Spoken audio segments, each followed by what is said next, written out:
This guy, Matt, is fascinating. His name is Matt Paxton. And, Matt, are you on TV? I'm here. Yeah. Matt's on TV, right? Aren't you part of the Hoarders TV show? Yeah, I'm the guy that cleans up all the dead cats and poop on Hoarders. Oh. Hoarders is this fascinating show, which I have to admit I don't watch. I sort of, everyone always tells me about it, but I am fascinated by Hoarders, like Ronnie, the limo driver, tells me about like when his mom was a bit of a hoarder, and she would hoard these paper bags, like paper bags, like from shopping. Like she'd come home and save every paper bag. And when Ronnie cleaned out her house after she died, it was like he spent like almost a month with paper bags, plastic bags. And Gary said his mom was a hoarder. She would just save like New York Times newspapers, and she'd and like finally he was hauling them out one day, and there was thousands of them. And she started to cry, and he goes, "What's wrong?" And she goes, "I was going to read those." Like it's such a thing, this hoarding. Yes. And she would save your mom would save every box, right? Ronnie and I were just talking about this in there. Like, so say you go to like Macy's and you buy a shirt, right? You give it as a gift, that box. My mother, and Ronnie said the same thing with his mother, there were boxes inside of boxes inside of boxes, and both our mothers had the same thing. Oh, when Christmas comes around, I'm going to use them, but they never did. Right. Then the next year, there were more boxes, and after 10 years, there were so many boxes. Right. You open my mother's closet, and one half, instead of clothing, were these boxes stacked up to the ceiling. Right. Wow. Well, I remember when Ronnie's mom died, he would, I said, "Ronnie, how's it going?" Because he said, I have to go and, clean up my mom's house. Well, it was months you were cleaning that house. And finally he said to me, she saved everything. It was 40-gallon bags of garbage. 40 of them. 40. Right. And a small apartment. Yeah, a two-bedroom apartment, garden apartment. Right. Okay? And... the junk trucks that come, you hire them to come?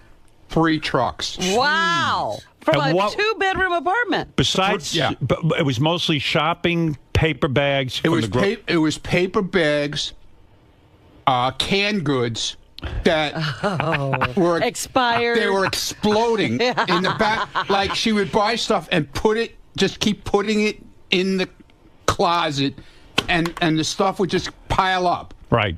And when you get to the back, I was cleaning everything out, the cans that were in the back were exploding. That's how old they were. I just got one more. My friend had to take care of his dad's house. Again, I don't know what it is about storing stuff. Do they like the storage containers? It's a depression mentality. 400 Maxwell House coffee cans. Right? The Maxwell House coffee cans? The empty ones. 400, and they were some were filled with rubber bands. Right. Some were filled with nuts and bolts. Some were filled with nothing. Right. But 400 of them, and they were like sort of stacked in sort of a neat way. But you couldn't possibly find it because they were all the same can. How old a guy was this?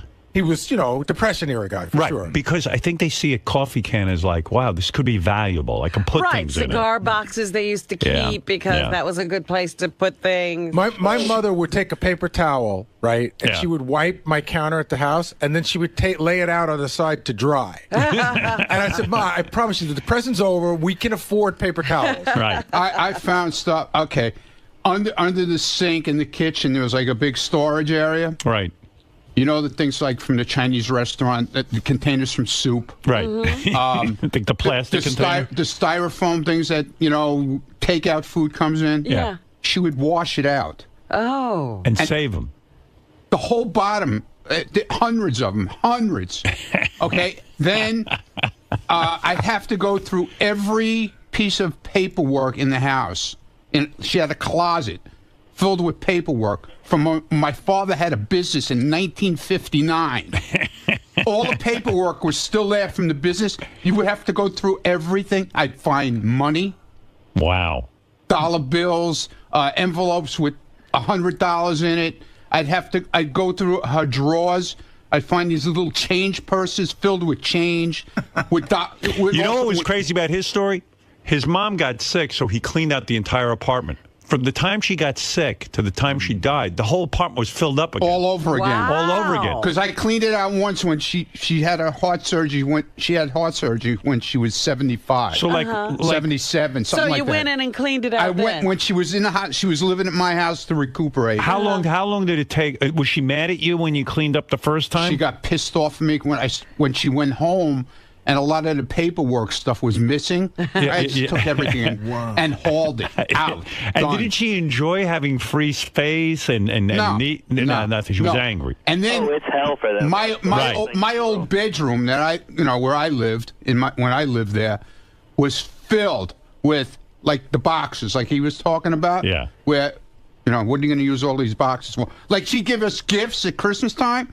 And she'd take the boxes home. That's right. My mother said you got to give me the box back. Right. That's a true story. She put them back in the room. Right. And they were all there. And then she would go shopping. Right. And she'd buy shirts for me from, Macy's. Macy's. She'd buy stuff for the kids. She'd buy everything, and never opened it. Like, in case she needed it for something. She'd have a gift. She had a gift. That's true. My mother had a part of the house. This is weird because it always freaked my friends out. Like, I'd come over with, say you were my friend. Right. I'd come over. My mom started to talk to you, and she liked you. She'd go, excuse me for a minute. She'd go lock her door. I could hear her lock the door, and I'd hear her rummaging through stuff. Right. And she'd come out with a gift, an unopened gift. Like Why did she lock the door? Because that's the funniest thing, too, because we lived in a house the size of my thumb. Right. I knew where everything was. My mother used to hide money in the radiator, like you could pull the thing down. Yeah. And I would hear her open and close it. And I said, Mom, don't lock the door. I know where you're hiding everything. But she would bring you out a gift. Could be a shirt that was still, but the shirt could have been 20 years old, but still in the wrapper. So Matt, let me get to you. This is Matt Paxton. He's on Hoarders, and as bad as these guys' mothers are, they got worse people on this show. But Matt, Matt is one of these guys who figured out, all right, no one wants to clean up a hoarder's home because it's disgusting. So Matt started his business. You originally worked on your own, right? You weren't on TV. You started I've been doing that. I've been cleaning up old lady. All these stories you just told. That's what I do. I work with families to go in and clean it out. And the guy that was talking about finding the money, man, every single book, every single cookie holder. I mean, we found $13,000 in change in a lady's house. Wow. How are you? So how did you start this business? You started a business, or you said, "Look, I see that nobody wants to clean up hoarders' homes because it's really gross." Well, I wish it was that cool. I was broke. I'd been a bit of a bender, about a 3-year bender, and was starting over. And was living on a buddy's couch, and I was just trying to eat and pay rent. Right. And I realized no one would clean this stuff up, so I said, well, if no one will do it, I'll see if someone will pay me to do it. So you get paid a fortune to go in and literally just, put on rubber gloves and clean through hoarders' homes. Yeah, but now it's, dead cats, recycled adult diapers. I mean, it's not... We're not sorting through papers to find change anymore. And it's probably, how many people work for you in this company? Sometimes we're 6 guys. We've been as many as 50, depending on the job. And a lot of times you hire like ex-cons and stuff because most people will not get involved in this kind of dirty work. Yeah, but you got to have someone that's been knocked down that gets the mental state. And so for me, I prefer ex-cons and recovering addicts. So if I send you to a home of a hoarder, what would you charge me? I mean, an average size, middle-income home. What does it cost to go in there and clean? Starts about at $15,000 now. Right. $15,000? Yeah. Oh, yeah. Well, here's why. Listen to this statistic. Matt once had to dispose of 45,000 pounds of human feces from a home. 45. Listen to me. 45,000 pounds. Where do they keep that? Yeah, how does that happen, Matt? Usually that starts in the bathroom. The toilet gets full, then the bathtub gets full, then the hallway gets full, then the living room gets full, and they get embarrassed, and it becomes kind of, I better cover this up. But the intent, which you guys said earlier, they absolutely believe they're going to clean it up tomorrow. Right. They truly believe that. So the guys... But you're telling me the plumbing is off. plumbing's been gone for years by the time I get there. Wow. And I guess they never feel that they want to call in a plumber because at first they start to just, they're like embarrassed, and then they shit once you start shitting in the tub, you're like, well, I don't want to bring anybody in. Yeah, I always say, think about the first time you decided to crap in your living room. That's one thing. But by like the 500th time, you're pretty committed to this lifestyle. Can you remember has this happened to you more than once where there's thousands of pounds of feces in the house? Every week now, man. Every week? 5 years of my life, every week. I'm in full biohazard now. And so you go in a hazmat suit and the whole thing? Oh, yeah. Literally, you would not believe in every single building in New York City, in every single neighborhood around the country, there's one of these houses, and it's a toxic dump. I mean, it's unbelievable the stuff we're finding in there. And when you meet these people, like specifically the people who shit in their, have 45,000 pounds of feces in their home, do they seem like normal people? No, they're like Gary's mom. They're lovely women. They're nice people. Right. That have had a rough go at some point in their life. It might be 10, 15 years ago. Something triggered it. And I've got to not only clean up the poop, but I've got to also give this lady a hug and act like it's no big deal. Right, wow. Because you don't want to embarrass her. No, my God, if I embarrass her, I'm out. She'll kick me out, and I'm the last person that's going to help her. When they call you, do they confess, or they just say, look, I saw you on TV, I need a company to come in and clean my home? Or do they come clean on the phone and say, listen, I've been shitting in my house for the last 10 years? No. Normally, either a family member will call me, or they'll get called in from the show, or an APS worker, Adult Protective Services, will say, we're kicking them out tomorrow. Right. So they're not calling you. It's always someone else. Maybe 1 out of 100 they'll call. Usually it's someone that loves them. And is there... They've given up. They don't know what to do. And is it like what Ronnie and Gary are describing, that when you come in to clean, they're livid because even though you're removing shit from their home, they're not grateful in a way. They're like, please, just leave the shit in there. Yeah, I mean, it becomes a wall of safety. They're removed from the rest of the world, and it's really a wall of judgment. They don't want to be judged. They don't want to be made fun of. So they, believe it or not, that stuff protects them. What is the smell like? Or maybe you never get to smell it because you're in a... Do something? Yeah, I'm pretty used to it. It's a very citrusy urine smell. Oh, it's not. It doesn't even smell like shit anymore. No, urine will knock out. You don't even smell shit. Really? Where are they urinating? With the shit? 2-liter bottles. In 2-liter bottles. Oh, and then they cap it, the bottle? They cap it, yeah. It's called plumber bombs. Oh, my God.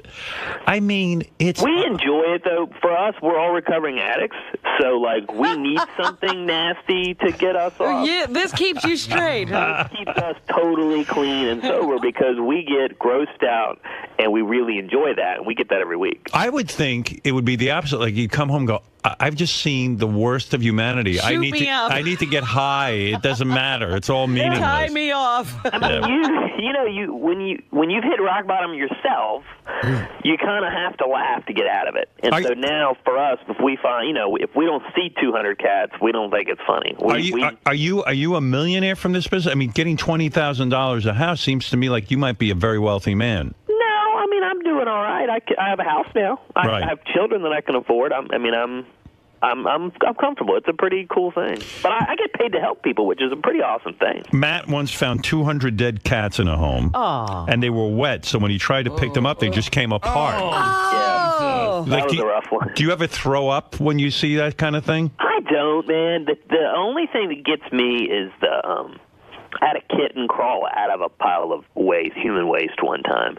And that was a bit much for me. And then the smells, the textures really, like the food they were talking about. When those cans explode, he's exactly right. The cans from 20, 30 years ago will pop open, and you'll see textures and smells that you've never seen What before. do you mean a kitten crawled out of human feces? In other words, the cat was trapped in the feces? She was living underneath the feces and she crawled through it. Oh, my God. So how did the cat survive? Did they feed the cat or did they eat shit? Dude, people don't realize cats are survivalists, man. They are so tough. Like, they'll live through anything. People will quit before a cat quits. Wow. Oh, it's so sad. Now, when you say, going back to what you said before, you found $13,000 in cash inside a giant rat's nest in a house. Yeah, 8-foot rat's nest in Oakland. And how'd the money get in there? Well, we found out that week that rats don't eat money. We didn't. It's the only thing they don't shred apart. We didn't know that. Why is that?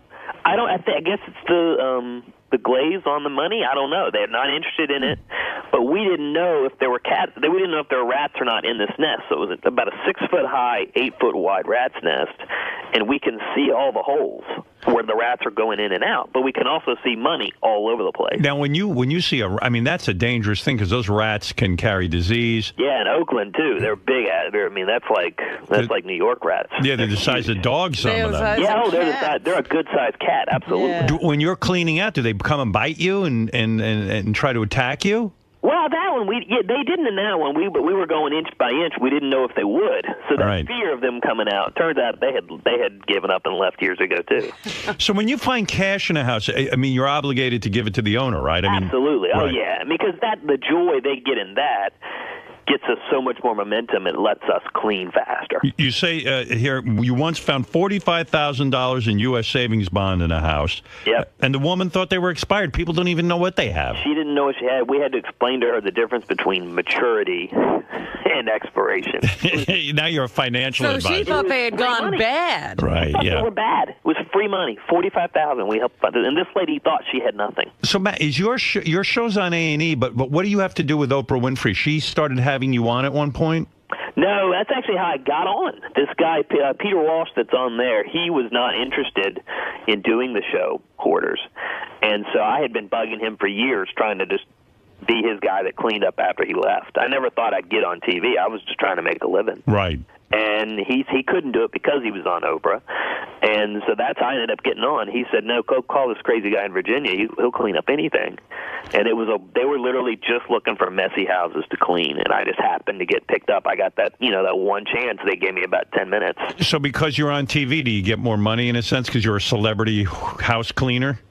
Yeah, crazy enough, I am. It's weird. I mean, I'm like the most popular trash guy in America. And why did they start putting you on TV? Because they found that the cleanup was just as interesting as meeting the people?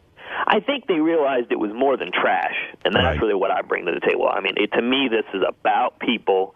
We all are different. We all are fear of rejection. We're all, we all have fear of judgment. We're all trying to find self-worth, and that's really what hoarding is about. And I'm able to break it down to I'm not an educated man. I'm a recovering addict that just got lucky. How old a guy are you? I'm young. I'm 36. I'm still very young. When you have to, up early. But when you have to clear out 45,000 pounds of shit, and by the way, I'm trying to figure out how much is the average bowel movement? A pound? Yeah. It just depends on the person. I mean, how many years would it take you to build up 45,000 pounds of shit? At least 10 years. Yeah, that's the number you want. I mean, it's 10 years of 3 or 4 times a day. Where do you bring it, though? Like, where can you dump that? That you can't even take to the dump, and that's what's really challenged us. Everything has to be destroyed as, like, medical waste because it's too messy for the city dump. So what do you do with medical waste? Where does that go? That has to actually go to, it's like a crematorium. It actually has to be incinerated. Oh, my goodness. Cow. I mean, a lot of the houses, we had a house the other day, there's no way to save it. It has to be destroyed. And so it was more of a recovery situation. So that place was so bad, you couldn't clean it. Could not salvage it. You had to tear it down. Just burn it down. But it was so messy, we couldn't tear it down. We actually had to burn it. Is that more than one person shitting in the house, or was just the one person? No, it's one person. Wow. 10 years. I mean, you got 3 or 4 times a day, 10 years, every day, day by day. Are hot girls ever hoarders, or is it always just like very vile-looking people? I think they started. A lot of them start as hot girls. I mean, it's a fine wine. You can't be a good hoarder overnight. It takes 10, 15, 20 years. Tell the story, Matt. He cleared a house of a guy into kiddie porn, but the guy called you, right? Yeah, and this was not on A&E. I want to make sure they always ask me to clear this. This one was on our personal job. Okay. But we went out, and this guy, the family called us. He was having he had heart disease, and he was going to die. And the family wanted to send him home so he could have hospice. So we were going and thinking, oh, this poor sweet guy. Yeah. Well, we get there and we start realizing, well, this is some interesting toys. This is some interesting pornography. And the deeper we got, we started finding some Polaroids, some really aggressive stuff, and it was all child pornography. Wow. And so we're like, what do we do here? So we called a buddy of mine as a cop, and he's like, well, actually, you have to report this. So we called the guy. The guy ends up going to jail for 3 years. He gets out of jail, fills the house up again, because we actually did clean it, and he calls us again and says, hey, can you come clean my house again? And we had just sent the guy to jail for 3 years. And yet he wasn't... Who else you gonna call? He wasn't angry. One thing about those kitty porn guys, they're very forgiving. Yeah. So you clean his house, you find kitty porn, you report him to the police, he goes to jail, he comes back home, he says, hey, you guys were pretty good at cleaning, come on back. But you didn't find any more kitty porn there. Well, I told him to fuck off. I mean, we didn't. We're not going to. Oh, you didn't go. You didn't want that job. I mean, I hire all ex-cons. My morality gauge is pretty wide open. I've guys that murder people on my team, but I will not work with a child pornographer. Period. I mean, that's the one thing I won't touch. That's the worst. Yeah. Well, is the worst thing you ever found a dead body in a house? I did find a dead body. The smell is unique. You'll never get that out of your head. For me... What's that smell like? Does it smell like shit? No. If you haven't smelt it, I mean, you can't even get it out of you. You end up shaving your head and your eyebrows because you just can't get the smell off your body. You're saying if a body decomposes and you get the smell on you, you shave your head and your eyebrows? I did. Yeah, I shaved my head because I couldn't get it. Was like, that old trick where you wipe poo under someone's nose at camp and the guy, all he smells is poo? Well, it's kind of like, that's all you smell once you find a dead body. That's the worst. That was probably the worst for me. How long had the body been in there? Well, that was when we were doing foreclosures in downtown D.C. Oh. Just knocking down doors of foreclosures for the banks. And so that's why the person wasn't paying. He wasn't actually delinquent. He had a good excuse. Yeah. He had a good excuse. How long had he been in there? Do you have any idea? It had to at least have been 120 days. Wow. We wouldn't have been in there. We wouldn't have gotten the work order. That was awful because he had killed himself and he was just laying on a chair. So the mental, and what that gets to is the mental stuff that we deal with. We're not just picking up trash. We're finding really horrible. Do you find it hard to sleep at night, or do any of your guys get like post-traumatic stress syndrome? The abusive ones, the ones like you'll have hoarders that are so protective of their stuff that they'll scream at you and hit you, and the abusive hoarders, they're the ones that give you the post-traumatic. You had a hoarder try to hit you to keep you from taking all their shit out of their house. Yeah, I had a 70-year-old lady swing at me, which was pretty funny. Anybody make contact? I did have an 80-year-old guy, actually. We found out he had been beating his wife, and we called him on it, and he got really angry with us and tried to bully us, and he connected pretty square on my jaw. He punched you in the face. Yeah. You're a pretty tough guy. What were you in prison for? I didn't go to prison. I had a gambling addiction, man. I actually worked for Caesar's Palace. I'm not a tough guy. I just have seen it all now. Mm-hmm. And so once you've seen it all, every day my job is to go into someone else's rock bottom. Right. And so but I also on the backside is I see people come out of that, and I see the miracles happen, and I see people do good things. So for me, I don't care. Do you find that people stay clean after you've cleaned out all this stuff? Hell no. Great question. No, that's a good question. I say no way. Well, and this is what's so good about hoarders on A&E. They pay for the aftercare, and the aftercare is the key. If they go to therapy, there's about a 60% chance they'll stay clean. Wow. If they don't go to therapy, it's 100% guaranteed they'll fail. Wow. It'll fill back up by Christmas. If they don't do this, there's a reason they do it, and there's a psychological reason they do it, and you got to get into the head and you got to deal with that psychological issue or it'll never get fixed. Eric, you're on the air with Matt Paxton. Go ahead, Eric. Hey, Howard. Hey, now. Hey, Papa Billy.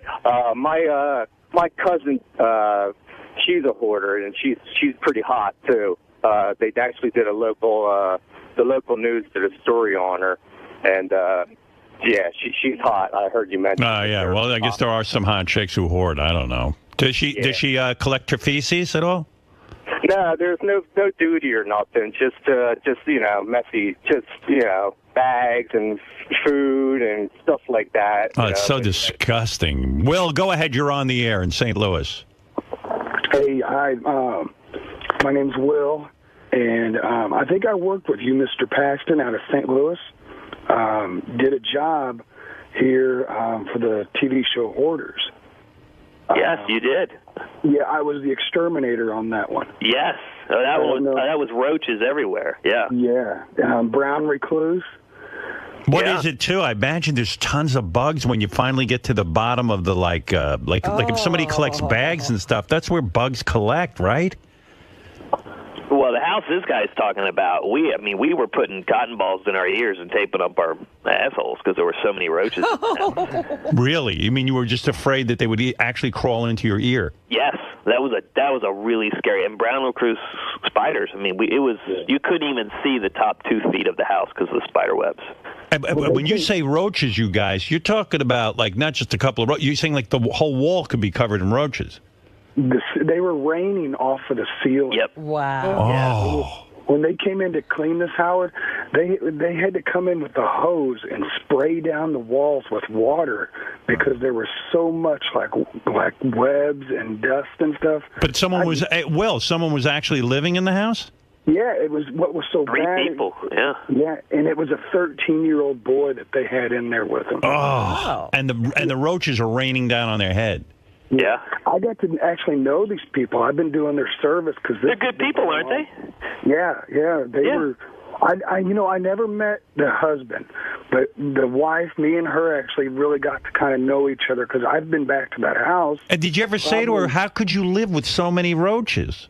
Yeah, well, she blamed it on her husband. But, Well, when you get to that point in life, it's easy to it's just easier to blame it on other people. And that was a triangle family that everyone was blaming on each other. But that 13-year-old kid is such a good kid. We didn't care if we were getting rained on by roaches. You just wanted to help that kid, man. So was did Child Protective Services take the kid out of the home and like?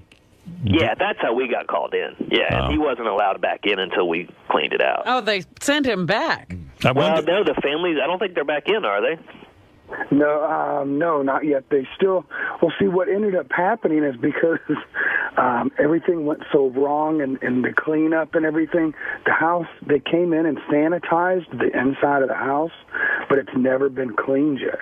Wow. So you still walk in there. The kitchen floor is like walking on peanut butter. Everything. It's unreal. It's just ungodly. Yeah, and that was a house where really, if the family had the financial options, they really should tear it down and start over. Right. But It's that bad. Yeah, and the A&E can only do but so much. I mean, we're not. No one's millionaire, so you can't just throw. There's a budget, and we can only do but so much. So. No. Listen, you gave them a start. Do you think they'd take over? Yeah, you're there to clean. And for us, I mean, we have to put a lot of money into the therapy afterwards because without that, the house is going to fill up regardless. Yeah, right. They'll go right back to their. It's weird too because he wondered just like why did they let themselves get in this situation? But it's mental illness, right? There's no rational. Right. Absolutely. There's a problem. Yeah. Nobody would rationally do this. They can't. That you just can't help it, and they don't want to do this. They're good people. It started off with one bad decision. Right. But you'd think there may be one person like that. Yeah, right. This is a whole It's an epidemic, series. evidently. Yeah. There's millions, and the show blew the doors off it. Now there's a ton of shows about it, which is great because I always say it's like it's the next alcoholism. I mean, in the 50s, people were like, it was so embarrassing to say your uncle was an alcoholic. Now you say my uncle's in AA, and you're like, good for him. It's a big deal. Yeah, it takes I guess it takes some of the secrecy out of it. Yeah. But what I always say, it starts with just one shit in the tub, and then you're hooked. The first time you do that, just realize. I heard that, I tell you. Yeah. Hey, Will in St. Louis, thanks for the call. Are you coming over to America's Got Talent? Actually, I got tickets for Saturday at 11 o'clock. All right, I'll say hi to you. Thanks, Howard. All right, later, man. Hey, that guy Will, I remember him now. He actually gave his services for free to help that family. Wow. Hey, Will, you're a good dude. We try. I bet. All right. Good man, Will. See, my fans are good people. I'm learning there's good people everywhere. You just got to give them opportunities to be good. Right. I fortunately don't give anybody opportunity. Well, you know what? This will change my life. You're giving a lot of people awareness. Take one last call, Matt. I've held on to you long enough, but let me. You got to get back to cleaning. But Yeah, Kirk, I wonder how bad you have to be to make it on the TV show. Yeah, I know. Any big job today, Matt? You going out anywhere? No, I'm home all week. We start filming again next week. For us, Robin, the people, the saddest thing is most of the time I'll go into a house now and I have to tell them that their house isn't messy enough for me to clean it. When you hire ex-cons to work for you, how do you know which ones you can trust? We go through a program that they've been sober for 2 years. And I see. You can't trust all of them, but there's a lot of those dudes are, those guys. I want the ones that if they sneeze wrong, they're going back to prison tomorrow. Kirk, what's not gonna mess right? up. They have something to lose. Hey, Kirk, go ahead. You have the last word with Matt. Hey, Howard, does this Matt guy ever worry or have like a health scare with hepatitis or SARS from cleaning up these dirty fucking people? He's wearing a hazmat suit. I do. I get. Yeah, but you ever got poked or anything where you're like, oh, shit? We do walk out. If we see needles, we walk out. That's the only thing we'll say no to. And our shots are up to date like you wouldn't believe. If you walk into a house and you see some like drug addicts living there and there's exposed needles, you will walk out and refuse the job. Yeah, you're on your own. I'm not going to die for these. I'll almost die for them, but I'm not going to die for them. You'll clean their shit, but you ain't cleaning their needles. Exactly. All right. Well, Matt, thank you. And Kirk, thank you. Matt Paxton on the season finale of Hoarders. Oh, Sour Shoes has a question. How can you refuse him? Matt, one last question. Yes, Sour Shoes. Hi, Matt. Matt, when you have to clean up the poo-poo in the house when it's in the living room, is it in 5-gallon buckets, or how is the poo? Is it on the floor, or is it... Sour Shoes, I thought you were going to ask... He's asking in his baby voice. I know. Yeah. Sometimes it's in buckets, sometimes it's just laying in open diapers, and sometimes it's on the wall. There you go. All right. I shouldn't have gone to that. All right. Let's just say also check out Matt's podcast, available on iTunes at 5decisionsaway.com. Hey, Matt, fascinating. Hey, guys, thanks so much for the time. I really appreciate you letting everybody know about this. I might have to call you in for helping out with cleaning out JD's office. I'm seeing a lot of magazines and things. Absolutely. Bring it. I'll do it. I'll clean up anything. All right, Matt. Guys, thanks so much. Later. Thank God for interesting him. work, actually. Yeah, thank God for him. He found a niche and he filled it. It's crazy stuff, right? They say that's the best way to do, to get into a business. That's is what they to say. Find something nobody else is doing. I found a business. No one's willing to clean up 45,000 pounds of some human feces. I think I'm onto something. I think I'm onto something. Hey, good for him, though. Covering addict. He's giving other people second chances. It's a good deal. Yeah, well, there you go. That was great. That was great. The best line was when he goes, we were putting cotton balls in our ears and taping up our assholes. Are you a hoarder? Not like that, but I can understand, not for feces, but I can understand how it's hard to make decisions about, like, paper. Well, my parents are so the opposite. Oh, my God. They don't allow anything to stay in the house. Like, you couldn't save anything. I mean, that story about my comic books is tip of the iceberg. I mean, they go through that house, if they see... It's... Well, you have a little of that no history... You trust now I do. I used to be a big slob, but because you sometimes you'll get here and you'll just go like you do one thing that makes me crazy because it's your parents and my parents. You have the ability to push a whole stack of stuff out without looking at it. Oh, yeah. I got to look at everything. No, sometimes you have to just do that because you realize you haven't looked at it in months. I know, but you can't. There's something in there. There's got to be some. That's my fucking parents. My parents, literally, their home is void of any personal detail. They'll throw everything out. If they were moving, they wouldn't have to do anything. The house is ready to show. It's ready to go. And I love that. I don't have to go in and clean it.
This is the best of the wrap-up show. A recap and behind-the-scenes look with John High and Gary 𝗛𝗏𝗏. The best of the wrap-up show begins now. So on Monday's wrap-up show, we were talking about the guests that were on the show, and one of the guests was a transgender person, and somebody called in who was a transgender person, I presume, and said that they had a vagina, and I said, I don't think you have one because it can't be a workable thing. And we got into this whole altercation where she was mad at me, but I wasn't mad at her. I was just trying to bring out a point. But you should check it out and see what happens.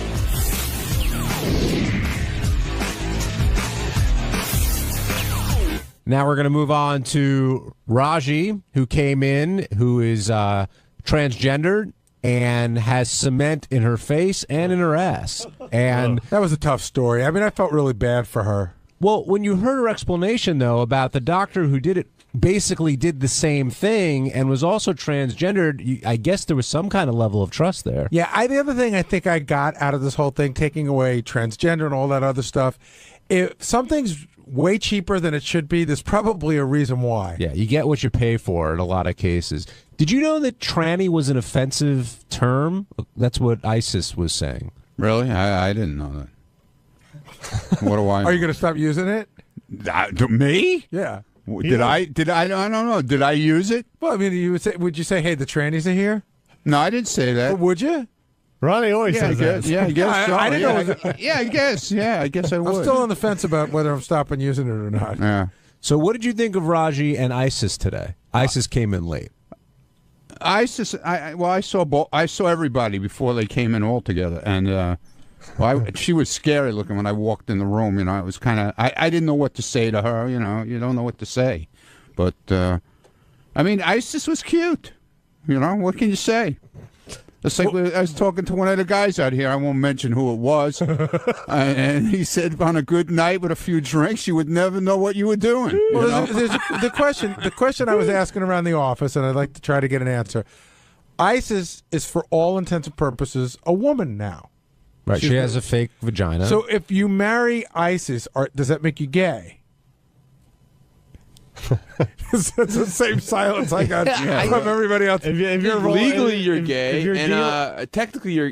I think you're definitely committing a gay act. I think, but it depends if your desire for her is as a woman. Then you're not. I don't think. Yeah, but what would be the difference if you didn't know that she had the operation? That's what I'm saying. And you met her in a bar and you tried to pick her up, and then found out she had a cock. Well, if you, it's still the same difference. You're still going out with a guy. No, that's what I'm saying. Technically, it's a gay act. She's got a fake hole there now. Yeah, it's technically a gay act, but I think if someone desires her because they think she's a woman or think he's a woman, then they're doing it for a heterosexual reason. Yeah, but still, I mean, it's a gay act. I agree with you. But there's nothing wrong with it if that's what you're into. I don't think so either. How is it a gay act if she's a woman now? Well, I mean, like if a man rapes you, you had a homosexual act, right? Yeah. Yes. But you didn't desire it. What I'm saying is that, is she a woman now? She's had the full sex change operation. Is she a woman, or is she a woman that used to be a man, which we know to be the truth? To me, she's still a tranny. But she's got all the working parts of a woman. No, they don't really work. Now, you know that. Now, stop it. How do you know that?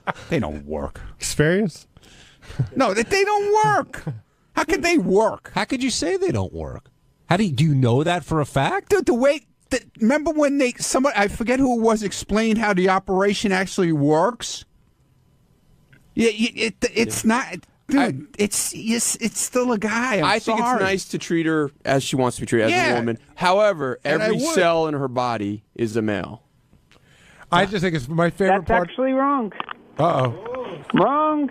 Okay, who's this? This is Diane in New Jersey. Yes, what was your original name, Diane? How you guys doing? It's kind of ironic that the first time I actually finally get through, and after listening since I don't know the early '80s, it's to criticize. Diane, were you born a woman? No, I was not.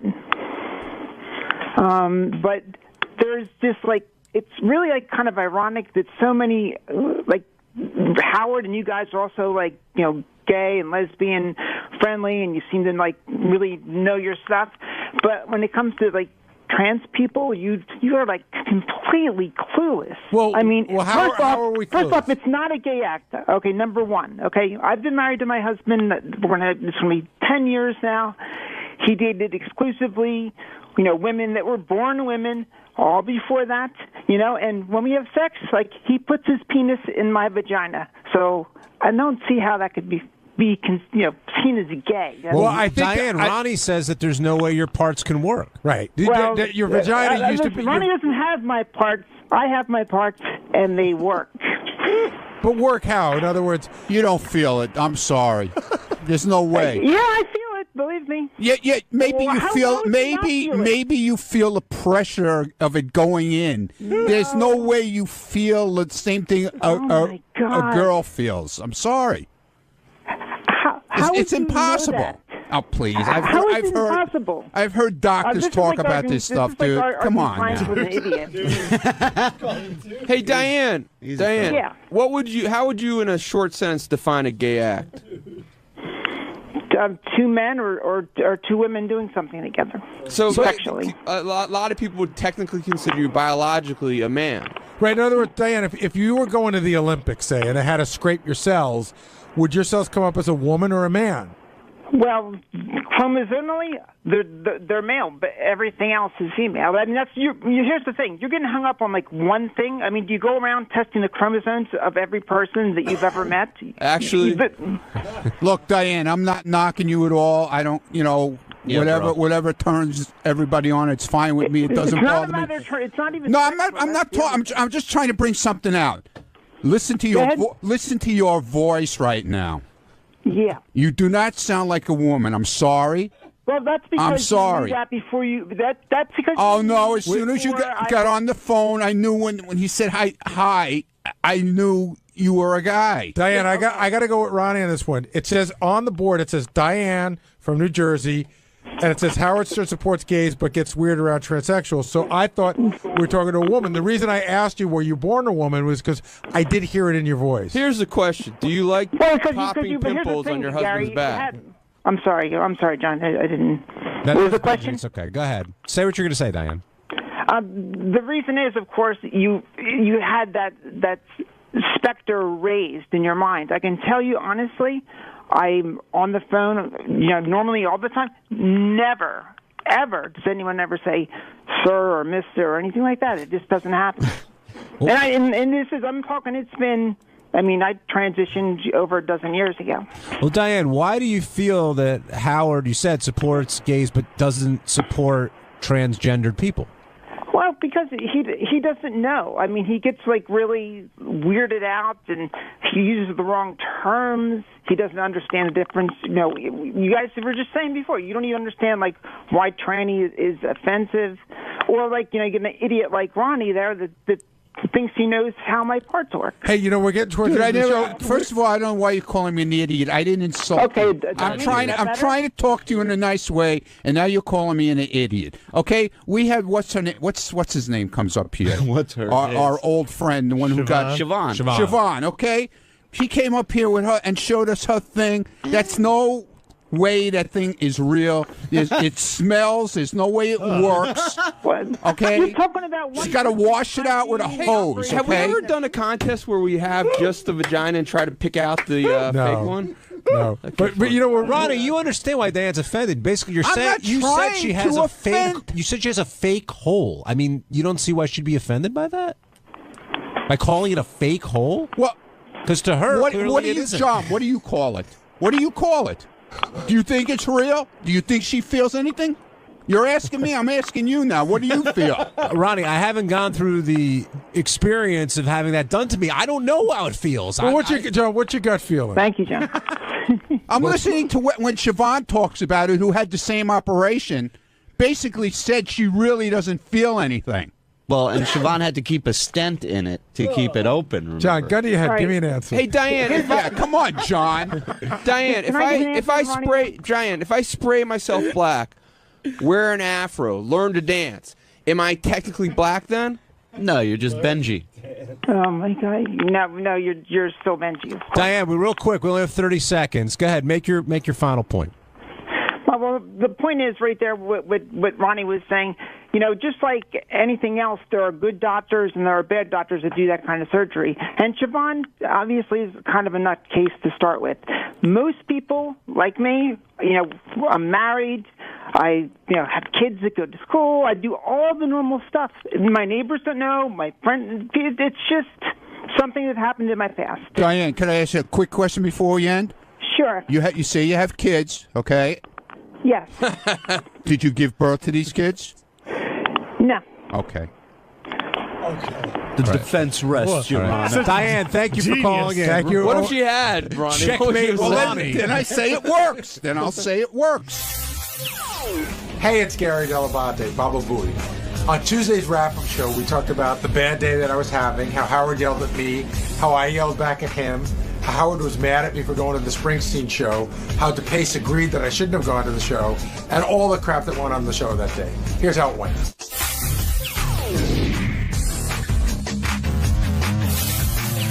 Gary, you were, I don't know, today was your day. You and Howard were really at odds from the get-go, and I wonder, first of all, did you think you were being cantankerous at all, or do you think that Howard was all over you?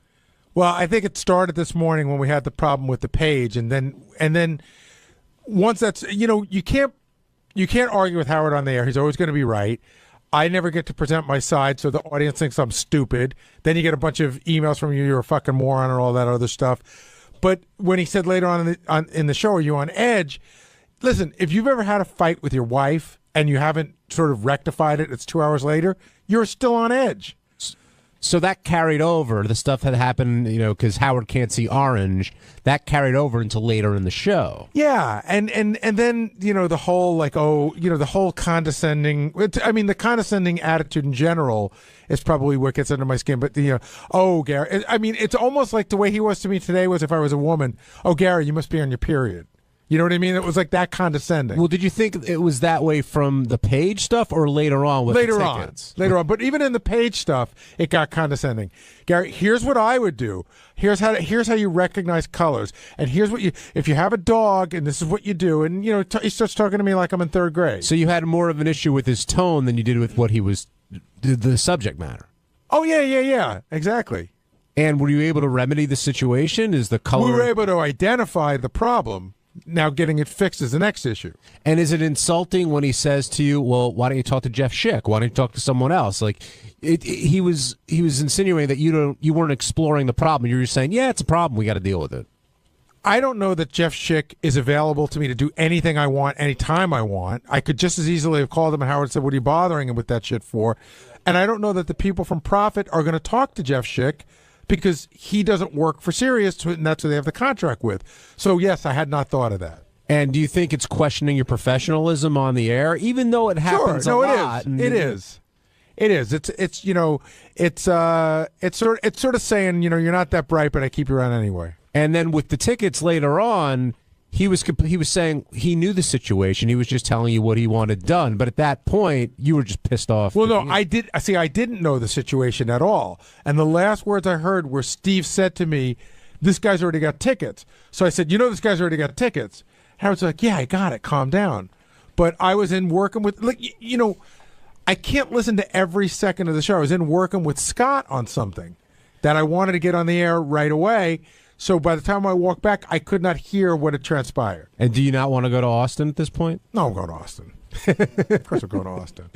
I mean, you weren't the only one that Howard was taking issue with today. Scott 𝗛𝗃, during that whole Bill Maher thing, 𝗛𝗃, I don't know if he defended Rush Limbaugh, but I guess he did, and called Howard a hypocrite. And immediately Howard was all over you, Scott. Here's the thing. Here's the difference I just want to say.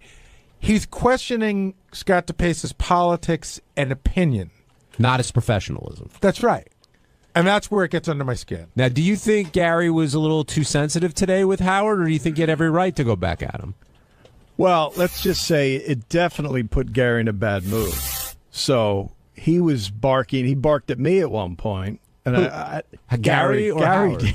Gary barked at me at one point. Yeah, get John Lieberman in here, too. You want to hear about barking? What fucking threw him out of my office? Gary gets in trouble from Howard, and then he starts taking it out on everyone else. That's not true. I was barking at you because I was having that stupid argument with you during the show. Howard brought up the Rush Limbaugh thing. As I always do to Gary, my way to get something through to the show, I'll say something to Gary. If he likes it, he'll put it through to Howard. So I said to Gary, Howard's being a hypocrite.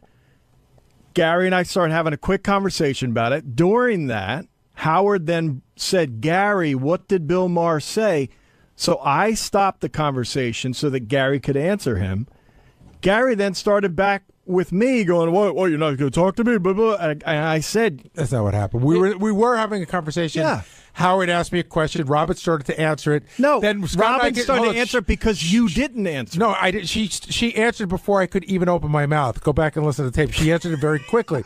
But what happened was Scott and I were having a conversation, and somewhere in the middle, it got lost what we were discussing. I was discussing one thing. He was discussing another thing. And then I said, you know what? Maybe just don't talk to me on the box during the show. Hey, Gary. I'm not saying it's right or wrong to fight back, but it did seem a little bit... more to me, like out of character for you to the level you got. Do you think, is there something else going on? Are you there's something? There's absolutely nothing else going on. I mean, I think it started yesterday. I started taking some shit from him on the air.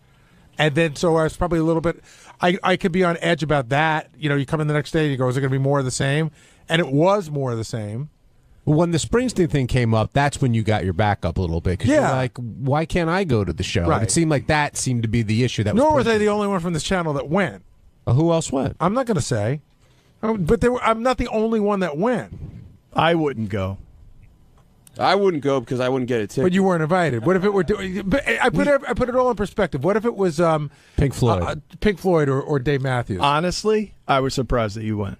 Were you? Just because I know how, if I had went, it would be a little different. But hold on. But you're Howard's right-hand man. If Howard was so against the concert, then why did he give away tickets? I don't know. I would guess that he's obliged to it, right? He was not. He was not obliged. Did it cross your mind at all? It came up for a second. Someone else that went with me said, are we going to be looked at as turncoats for this? And I said, I don't think so, because Howard gave away tickets on the air. I think it's Howard's thing. Scott, you think Gary was personally insulting Howard because he went to the Springsteen show? I think it was quite clear that Howard wanted nothing to do with that concert on the air. Except he gave away the tickets about it. Okay, I didn't see that part, and I would think that he would want anyone on his team to really not participate in that event. I thought that's quite obvious, but. You say the ticket thing. I don't know. Maybe Howard just felt like why hold the audience in his gripe and let me give some tickets out. But I mean, I didn't go to the Springsteen. I went to the Springsteen show not as a show of support for Sirius or as a fuck you to Howard. I went to go see my favorite artist in a way that I was never going to get a chance to see him again. Did you give any of the Sirius execs mean looks or anything? No. I hardly saw anybody there. I mean, saw a couple of executives, but it wasn't like a.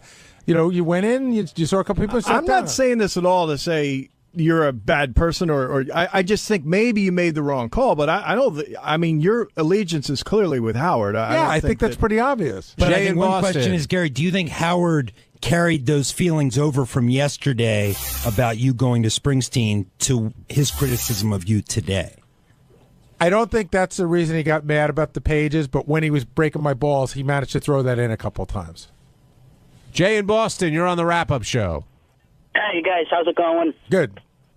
Good. I was just wanting to say that it's very clear over the radio that Howard is bullshit at Gary about going to the concert. What do you mean?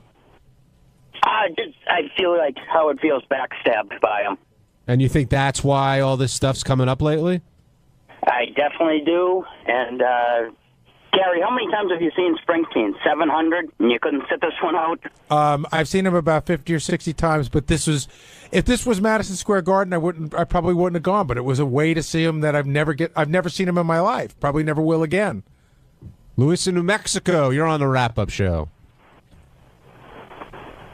Hello. Hey, Luis.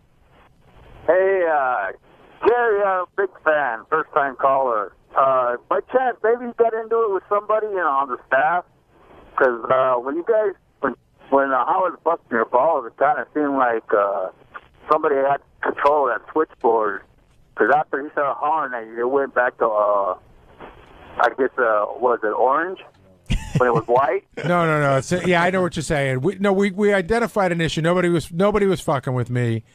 It is a problem. There's a bug in the system that we found. Why don't you put a number on it? If that said 24, and you can say, Howard, it's number 24.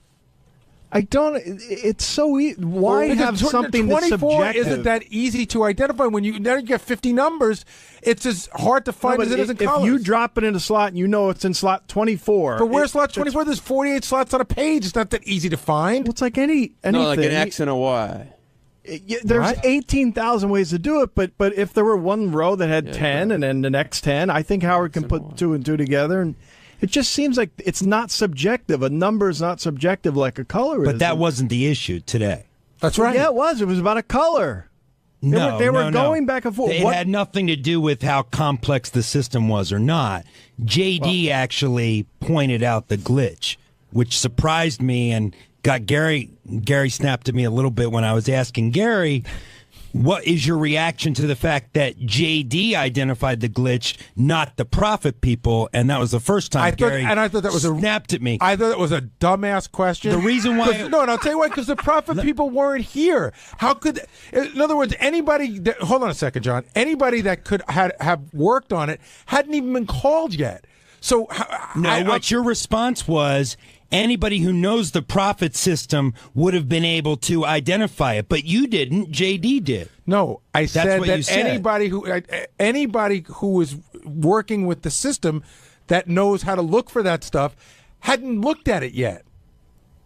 So I don't know what the big surprise was. Yeah, cool. JD found it. He figured it out. That's all I was asking you were making it sound like, am I shocked that JD found it when a guy that works at the Prophet system couldn't find it? That's what I took it. I thought it was a dumb question. As a reporter, they had just gotten into it. Then there was a break. So I asked Gary the question. I said, Gary, what do you expect from Howard during this break? And he goes, fuck you. Get out of my face. I've been doing this 30 years. I worked during the break.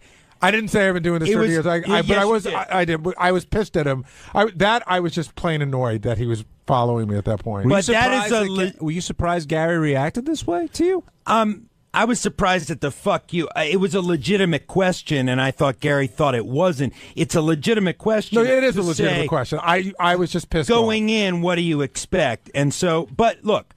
Gary's always been very forthcoming with the news team. And secondly, he was getting it from all sides today. You had cameras in your face, microphones, all that. Here's what I will say to you, John. I still hold fast that the first question was a dumbass question and the second question was a legitimate question, and I was pissed and I apologize. Okay. Well, I disagree because you keep saying we found the glitch. JD found the glitch. Right? Well, we are staff, sure. Oh, okay. I thought you meant we, including yourself. No, we here at the show. Okay. I didn't find anything. Okay. All right, I want to move on. Nor did I ever insinuate that. Okay. Thanks, John. Thanks. Who came in? John looks dissatisfied with that answer, by the way. Why are you shaking your head, John? No, I think it's a little disingenuous. Gary said a few times, we found the glitch, and I just wanted to pinpoint it because I think a lot of people back there were surprised. JD found the glitch. Scott, the engineer, then relayed that message to Gary. That's all I was saying. Are you saying like I was taking credit for it? You insinuated that you helped find the glitch, I think. But maybe I heard wrong, but that's what I thought. Did anybody else hear that? Or I'm not picking a fight. No, I know. I just think I think you're being picky about when I say we found it. That's what I would say to Howard. And when I went in, I told Howard that JD in fact found it. I guess I was saying we when we were talking, but in the greater we. Yeah. Okay. I don't think there was anything more to it than that. I think if you ask the staff here, I think you'll find that I'm the last person on the staff to try to take credit for what somebody else did. We never do that. On Wednesday's wrap-up show, Sal was back to explain how he mispronounced Elle Macpherson's name as Ellie. But the great thing about Sal is that he'll never admit he's wrong. And we found out what Sal meant by why magazines talk, and it's just another fascinating insight into the mind that is Sal Governale. Not too deep, but thoroughly entertaining.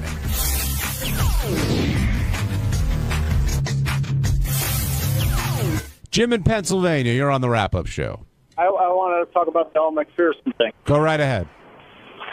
Yeah, I wanted to call bullshit on Sal not knowing how to pronounce her name, because, I mean, for 25, 30 years, I've never heard anybody call her Ellie.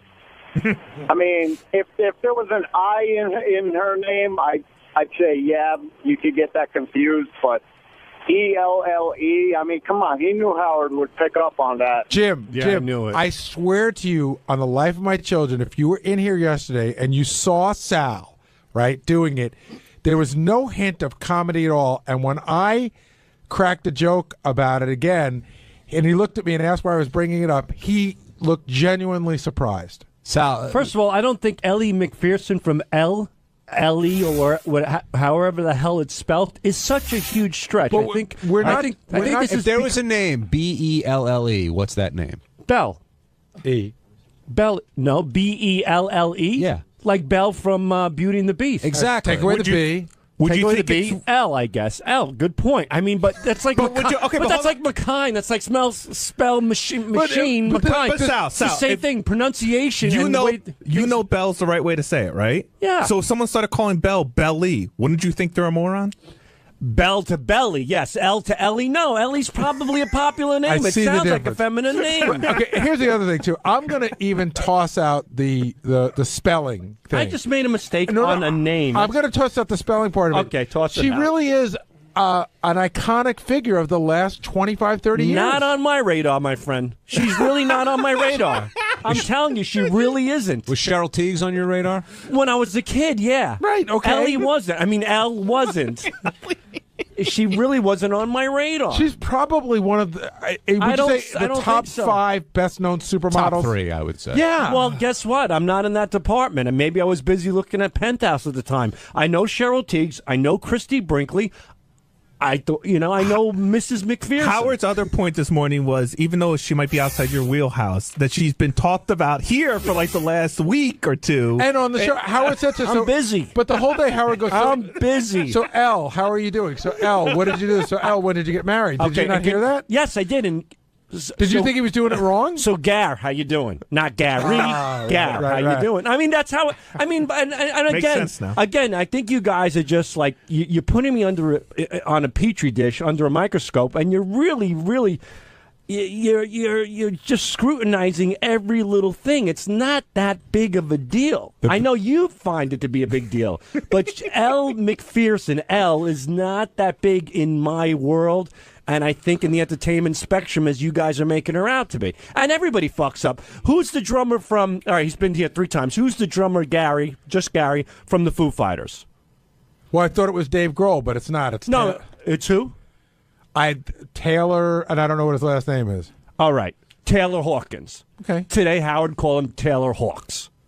He screwed up. He interviewed the guy 3 times. He's a popular drummer. He's in the spectrum of the entertainment industry. I don't think Taylor Hawkins is anywhere near the recognizability of Elle McPherson. But Howard did interview him 3 fucking times. I now, mean, do you think if you brought that up to Howard's attention, he'd fight you on it and say, no, Hawks, I meant to do that on purpose.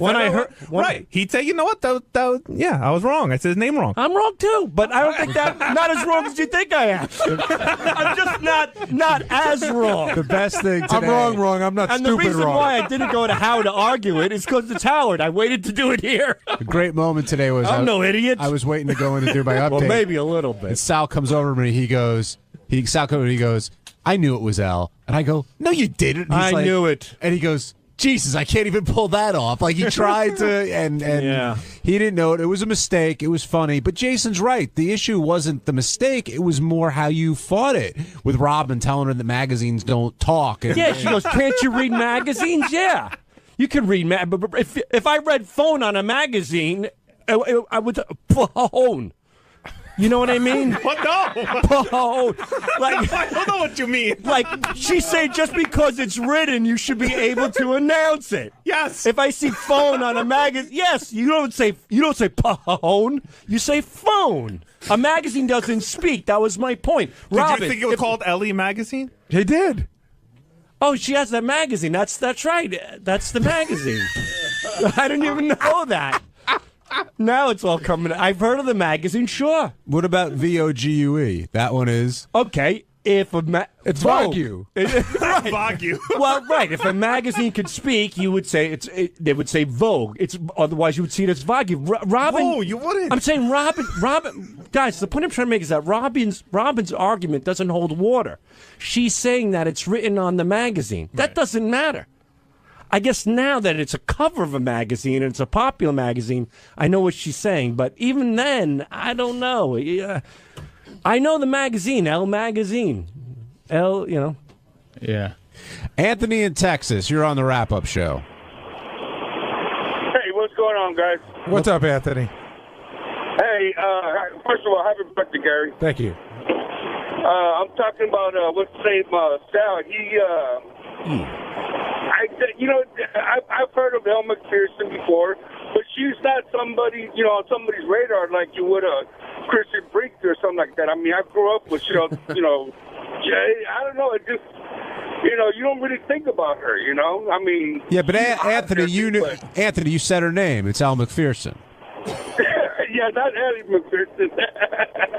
Yeah, but he also heard it. He knows it now from the show. He was corrected just like you're saying that he didn't know it before yesterday? Well, he perhaps, maybe not, but he said she's not big in the spectrum of By the way, celebrities out there. Did he there. just say he's also a fan of Kristen Brinkley? He said Christy Brinkley. Oh, he did? Okay. I think it's funny because I think Christy Brinkley and Cheryl Teagues, I think Elle falls right in there. Did you think Elle magazine was named after, or Ellie, whatever you want to say? When I heard Elle magazine, I'm thinking perhaps she is a model and Oprah has the O magazine. Maybe Elle's Elle magazine. I don't read modeling magazines. I don't read female magazines unless they're naked spread eagle.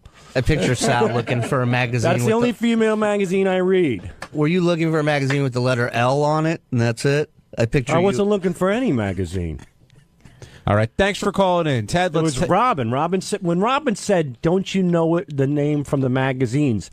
I thought she meant it on a broad spectrum, like Elle is interviewed in numerous magazines. She's a supermodel. I didn't know she specifically meant Elle magazine. So you thought she was talking about the person in a magazine. Exactly. Like, don't you read? That actually makes the magazines don't talk comment much more interesting.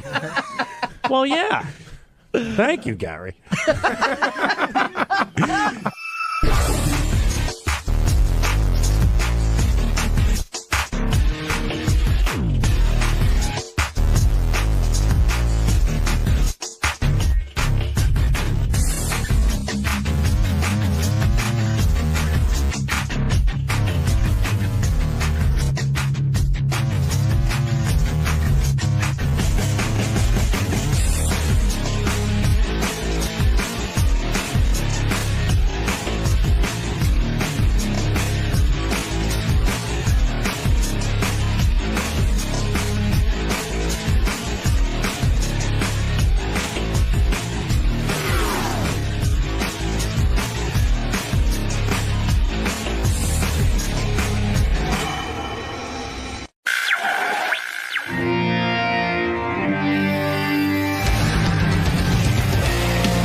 Dude, I fucked up.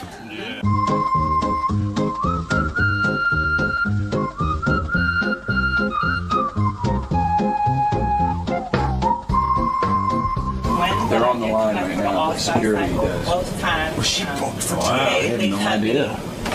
Way earlier than. I'm just saying definitely. I fucked up. She's on the calendar for. Let's just get him up and we'll figure it out. Yeah. Hey, I got to talk to you about something else that's important. Oh. Yeah, they still got a great television show, right? We have another guest. That's Mary McCormick. Wait a minute, put yourself together now. I don't know what the fuck happened. I had it on my calendar. I don't know what the fuck happened. So she said we're going to try to get Eric on the phone. And we're got a couple of notes on. I mean, she doesn't know there's any drama. You know what I mean? Yeah, a whole bunch of stuff to get. I know. But now you can do your stuff. I just wanted you to know that before. Oh dear. Mary, is this are these appearances at this point very easy for you? I mean, most people get nervous to talk to Howard, but I'm always a little nervous, sure. Really? Yeah, of course. he knows you and He knows me. respects you, and you go back, you have a past with him, That you have to hope that means something, but you never know with him. and now a connection to Eric the Midget. So, And now that. I mean, you're VIP up here, so Oh, well, thank you. That's nice. That'll help me. That takes a little of the nerves away. good. All right, we'll see you in the studio, Okay. Mary. Thank you. Thank you. In a couple of seconds, we'll be talking to 𝗦𝗵cie𝘄𝗿𝗍. Ooh. Who Gary forgot was coming in today. You're kidding. No, he never told me. I knew. She's Eric knew. here, and he forgot her? He did. He came in. He goes, Wolf. I forgot Mary was Sorry, they're coming talking today. He forgot to pull the call. He Gary forgot you were married coming in him. today. Yeah, he's out of it. Forgot what an asshole you are. That's so sad. How'd you forget that Mary was coming in? I mean, you're in You know, charge. I got the email. I wrote back her people and I said, yeah, it's on the calendar, and then it just wasn't on the calendar. Yeah. I knew she was booked. I just forgot it was for today. Who's in charge of putting it on the calendar? Me. Oh, and you just didn't do it. I guess not. Maybe you thought of her because she was in my movie as like part of the show and part of the family. No. I did. You know, shit happens. I'm sorry. I'm sorry. No big deal. But she wouldn't have brought it up on the air. I bet you didn't forget going to the Springsteen show. I did not. Yeah. I was surprised you went, man. Knowing sort of like what's going on and everything. Well, in what respect? Nothing. Never mind. I'm not going to bring it up. In what respect? I'll bring it. You don't know what I'm talking about? I went to go see Bruce Springsteen. Yeah. Okay. Oh, we know where. I mean, is there more you want to say? No, that's okay. Do what you have to do, bro. Can't live without a Springsteen concert. How was that concert that I paid for? It was actually very good. Yeah. Everyone had a good time? What did we pay, Bruce? $1 or $2 million? I have no idea. I have no idea how that worked out. Good. Everybody party on. Party on, bro. This is all we got here, too. This is just as much as we can do real quick. Let me see. Just that this is the final season of the show, which is premiering this week. Average 5 million viewers last year. She's working on another show. She had 3 kids. Yeah, Like a Mary's 6-month-old. Yeah, we're gonna try and get Eric too up. We're trying. Yeah. Yeah, no, we're definitely trying. He's deadly. You don't want him on? I don't know. What do you think?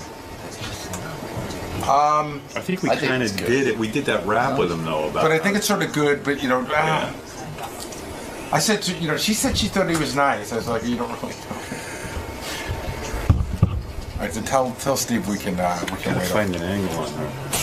𝗦𝗵cie𝘄𝗿𝗍 is, what is she? Oh, she's promoting In Plain Sight, of course. Of course. What the hell happened with that show? What? It comes and goes. You know, they have a season.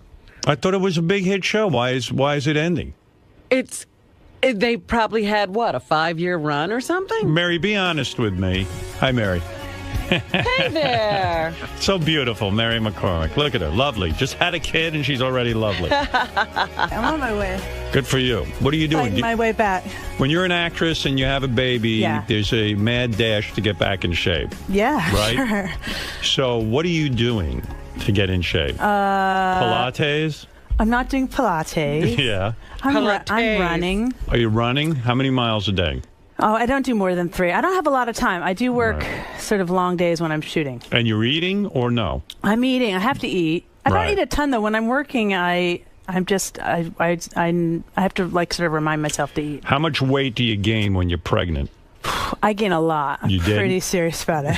I think maybe because I'm an actress, I think I'm a big girl anyway. I mean, I think I definitely sort of can gain weight. Well, you're tall. Pretty easily. But Yeah. you're sweet. But how much weight do you gain? Geez. Like, I did don't you go know. up, like, what did you go up to? Oh, I was at 2. 200? Yeah. Holy, Yeah. holy smokes. No, I don't mess around. 200 pounds. Yeah. Maron. And They what, wouldn't even recognize you. I mean, Yeah, good thing I didn't see like you. neck fat, and no, I would never. I didn't leave the house for the last few months. I think because I have like 3 times in my life where I can be Did you a feel big fatty, and people are like, "You look great." Did you feel like you had cement in your ass? I mean, like our last guest? Our last guest had cement in her ass. Oh, really? Yeah, No. no, but I mean, you feel, as a woman, and I know you're used to getting a lot of attention from men. You're attractive, I'm not, obviously. no. Yes, you are.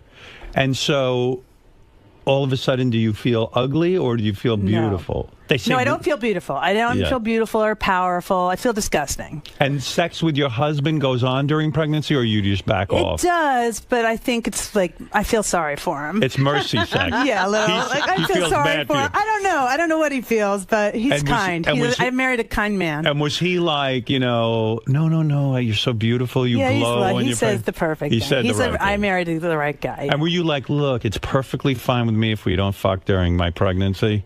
No, because I think probably he wants to have sex too. I think like I don't want to be a lame wife in that area. I mean, Right. I'm but already why not gross. just jerk him off and then like you won't have to deal with the whole sex? But although maybe you wanted to have sex during the pregnancy, but at some point, At a certain point, you don't really want to have sex because you're in so much. the 6 month by then, no Yeah, more. well, you just get so uncomfortable. I mean, Right. you feel kind of gross and protective of Right. the baby, and Yeah. even though there's nothing wrong with that, I don't know, you just start to feel like, And oh, if you your get up- boobs hurt. I mean, everything hurts. And if you get up to 200 pounds, Yeah. you're like, hey, Yeah.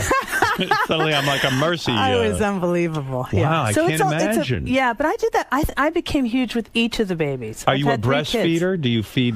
I did breastfeed with each of them. And doesn't that supposedly Yeah. shrink your vagina or your uterus or something? It says it shrinks your uterus back a little, and I think initially it does, but I really lose all my weight after I stop breastfeeding because you need fewer calories. Like when you're breastfeeding, you're famished all the time, or at And least how- I am. and I mean, how- you have to eat so much to make milk. How long are you going to breastfeed? Are you breastfeeding currently? I'm not. You're no, not. You're she's done. 6 months. She just turned 6 months. So you stop after what? 3 months? With this one, I stopped after 3 because I was back in running around Production. with a gun and jeans, and I mean, I sort of felt like I owed. I have a crew of 200 people who, can't want me to believe- show up and be able to shoot. I can't believe you had milk coming out of your titties. Lots. Wow. Oh, yeah. Well, I 'cause knew I have her big, before big she ever boobs. had milk in her titties. It's true. It's true. I knew have you. big boobs, so I did not. I mean, I don't know if that matters, but I never had a problem making a lot of milk. But don't they recommend 1 year of breastfeeding if your kid's brain is going to form or something? That it makes Oh, it. her kids are not going to have brains? No, it makes the kids smarter.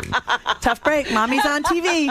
When you were working with Eric the Midget, Yes. did you breastfeed him? Did you attempt? Because I sometimes you forget and he looks like a baby. You know what I mean? I did. I had Lillian on one and Eric on the other. Be honest. How was it? Eric, I'll put you on. Eric's on. You're a fellow actor. You're forever sort of attached to him now. I love Eric. You liked Eric. Yeah, he was lovely. By the way, there is a behind-the-scenes Howard TV special of In Plain Sight With Eric? with Eric the actor, and Mary is a part of it. I see her there on the set, Wonderful. and she's schmoozing Eric, and Eric stares at her and doesn't say He a doesn't fucking say word. anything to her either. He didn't say that. No, we had a few conversations. There is a piece of tape that's part of this special that will be on Howard TV, where he somehow gets what's that actress? Tia Carrera. Tia Carrera into his, did you know this? No. He gets Tia Carrera into his trailer, and she shows up, and she's like, okay, they tell her there's a guy in a wheelchair wants to meet her, so she can't say no. She gets into Eric's trailer, and she goes, oh, hi, Eric, and he's like, and then she goes, Eric, so how do you enjoy working on In Plain Sight? She's trying to be nice to him and start a conversation. He's like, good.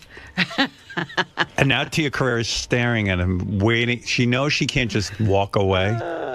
So then she goes, well, Eric, did you like being an actor? Yes. Does she know that he's on the show? I don't know, but I felt so... Eric, she was so trapped with you. Good Lord. You have no rap with women. Yeah, right. Okay, whatever. Hey, dude, wait till you see this show. You're in there with 𝗻◄𝗃𝗍𝗄. You finally get her in there, and nothing happens. I love it. That's Eric's theme music. Yeah. You're like, yeah. How are you? Oh, wait. Yeah, I'm sorry. You want to talk to Mary. Go ahead. I'll be quiet. Sorry, Eric. Hey, this is Eric with a girl. All right. All right, here we go. So how are you doing this morning? I'm all right. Eric, how are you?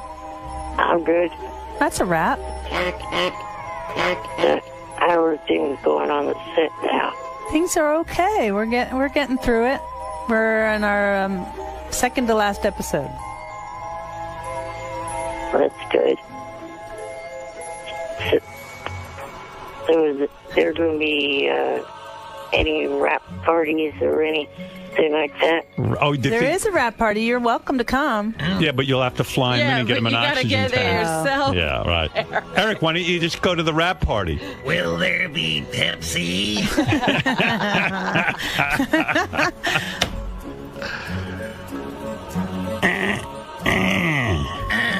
Eric was at the America's Got Talent taping in San Francisco. Yes, he was.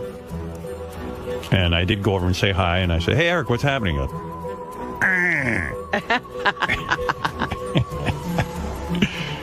but it was hard to talk. There was a lot of noise. A lot of noise Yeah. in the room, huh? Eric, are you done with Mary?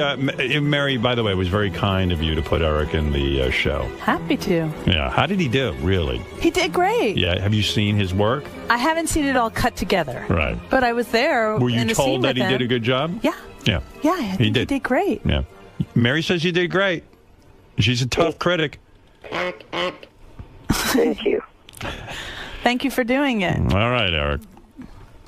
If your husband died, and I don't wish that, but let's say you did, Yeah. he's human, it could happen. Sure. Would you ever date Eric? Or were you attracted to him at all? I'll never say never. Right. You know, I'd have to get him to know him a little better. Uh-oh, now your husband's in danger. Yeah. Poor Michael. Eric will be plotting his death. Eric, is Mary your type? I mean, would you bang Mary? Sure, she's my type. Right. Good. Thank God. I'm like, oh, fuck. Yeah. Imagine he said, no, she's I'm not feeling that, great. Yeah. She's not that hot. I'm It's a slow climb back. Well, Eric, I'm proud of you. You know, you were a gentleman over there. Yeah, he was great. He would have banged you even when you were 200 pounds. That's nice of him. Right. He would have said all the right things. You're not kidding. He would have said it all the right things. Absolutely. You're beautiful at 200. I like a linebacker. Okay, Eric. Thank you. You're welcome. All right. Good talking to you. Bye, Eric. Bye. When does your episode air, by the way, Eric? Oh, yeah. When does it? On the 23rd of March. 23rd of March. Yesterday was my birthday. Happy birthday. How old are you? Like 13? No, 37 now. 37. Wow. All right. All right. Happy birthday. What'd you do for your birthday? Well, actually, just went out to breakfast, and that was it for my birthday. The day before, I hung out with my family. Wow. Get any good presents? Hey, you know what? I'm thinking about this for a second, if I can be serious. Uh-huh. What age did they say you were going to drop dead, Eric? I was not expected to make it out of my teens. Yeah. Now he's See, 37. He's 37 years old. So what do you want to say to your doctor? Fuck you? You're the man. You did it. You beat the odds. That's what I tell my dog every day. She was only supposed to live to 8. She's 10. I go, tell the doctor, fuck you. Every day's That's a gift. Right. But Every did day's Eric- a gift, isn't it, Eric? Did Eric get any good birthday presents? No. No? No, of course not. Yeah, I got Amazon gift cards. Oh, okay. From He who? loves those. Who gave you an Amazon gift card? Well, my grandma, my brother, and my parents. Mary's going to cry. Well, He loves Amazon gift cards. yeah. Who doesn't? I sent roller skates. He said it was inappropriate. All right. Thank you, Eric. you haven't gotten any other dumb tweets from any of the fake accounts, have you, Mary? No. I don't think so. Thank you for telling me about that. What? You got a fake tweet from an Eric imitator? Yeah. And what was it mean? No, I don't think it was. I don't remember. I remember I got one from him, or I think.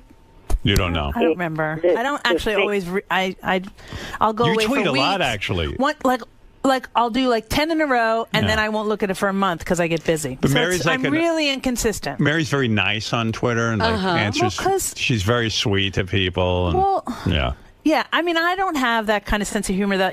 Some actors tweet a lot and they're doing material, and I just think that, or they're like, "Oh, it's sunny where I am today," and I think, who cares? Yeah, but who cares? Mary's like, yeah, she answers pregnancy questions, and or I'll say happy birthday to their sister. I mean, I don't mind. It seems nice. All right, Eric, I got to go interview Mary now. Okay. All right. Yeah, the fake Twitter account said to stop posting pictures of her and I together. Okay. All right, Eric, thanks. He thinks That's right. He thinks I always know what he's... Thanks, Eric. Yeah, I think he thinks I know what he's talking about all the time. Yeah. What is he saying? He said that the fake Eric on Twitter wrote and said, "Don't post pictures of me," because I posted a picture of Eric. Okay. I see. Do you follow Eric? No. No. But I don't follow a lot of people. I just don't want... I rarely look at it. I'm terrible. Right. I'll do if I have a little time, I'll do a bunch, and then I don't, and then I get busy and I forget about it. I felt really bad when I went out to L.A. I don't get to see Mary a lot, So I felt really bad that when I was at Jimmy's party, I barely spent any time with you. I got some time with you, and I got some time with Beth. I mean, it was all right. It was fun. We had fun. I knew a lot of people there. Yeah, it's a good party. Yeah, it is. And are you aware that there are people who are afraid to meet me? Yes. You knew this? Well, of course. Are you an idiot?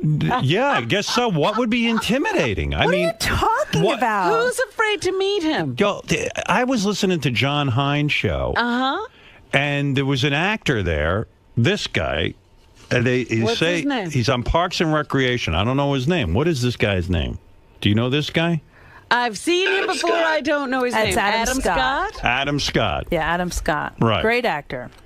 So and he's afraid to meet you? Yeah, he was at the party last year.